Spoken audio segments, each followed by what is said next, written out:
ఇంకొక పక్కన విశాఖపట్నం ఏదైతే స్టీల్ ప్లాంట్ 12,000 కోట్ల రూపాయలతో మళ్ళీ స్టీల్ ప్లాంట్ని రివైవ్ చేయడం కాకుండా one of the best steel plant వచ్చే అవకాశం ఉంటుంది.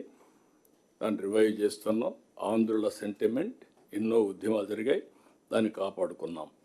ఇంకొక పక్క రైల్వే జోన్ కానీ ఇవన్నీ కూడా కేంద్రం కూడా పూర్తిగా సహకరించి నిధులు ఇవ్వడం ఇవన్నీ వచ్చాయి. మనం ముందుకు పోగలిగాం. ఇంకొక పక్కన ఇప్పటికి మీరు చూస్తే 25 కొత్త పాలసీలు తీసుకొచ్చాం. ఎస్క్రో అకౌంట్ కూడా పెడతా అని చెప్పాం. This new trend.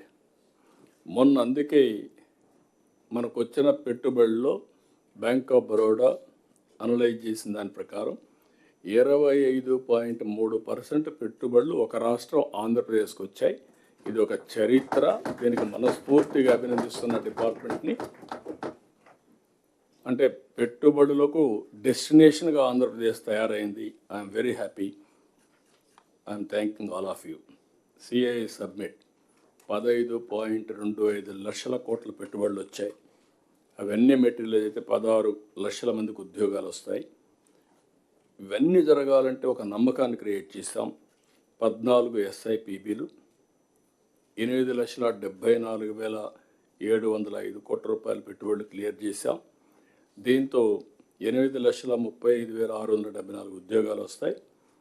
ఇది నేను మొన్న కూడా చెప్పాను, మళ్ళీ చెప్తున్నా. ఇది one of the best achievement, సమిష్టి విజయం, టీమ్ స్పిరిట్, టీమ్ సక్సెస్ అని చెప్పి కూడా నేను మీకు తెలియజేస్తున్నా. ఇంకొక పక్కన 175 నియోజకవర్గాల్లో MSME పార్కులు పెడుతున్నాం. Visakhapatnam data hub and also data centre వచ్చే అవకాశం వచ్చింది.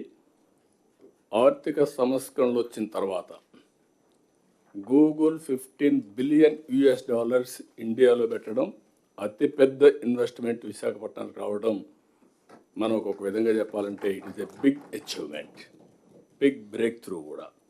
ఇప్పుడు అలాంటిది అక్కడ ఇంకా చాలామంది ముందుకు వచ్చే పరిస్థితికి వచ్చారు. అమరావతిలో quantum valley, we're going to lay the foundation very soon. Another 6 months అమరావతిలో ఇండియాలో ఫస్ట్ క్వాంటమ్ కంప్యూటర్ రావడమే కాకుండా we're going to operate with in 6 months time. ఇది ఒక పక్కన చూస్తే ఈరోజు విద్యుత్ శక్తి, ఐఎమ్ వెరీ హ్యాపీ.